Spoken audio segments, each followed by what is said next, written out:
ocurrido,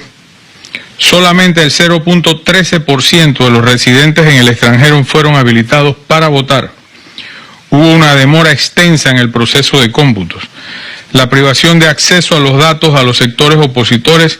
y la falta de observadores internacionales imparciales como lo tienen todos los países democráticos del continente.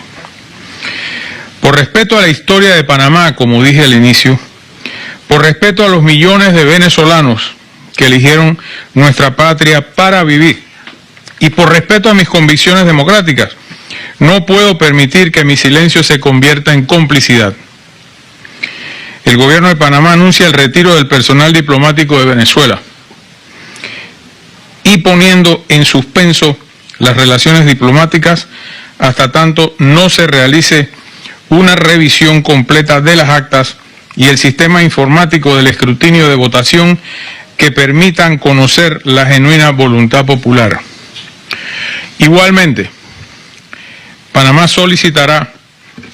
una reunión del Consejo Permanente de la OEA, tal como lo establece su Carta Constitutiva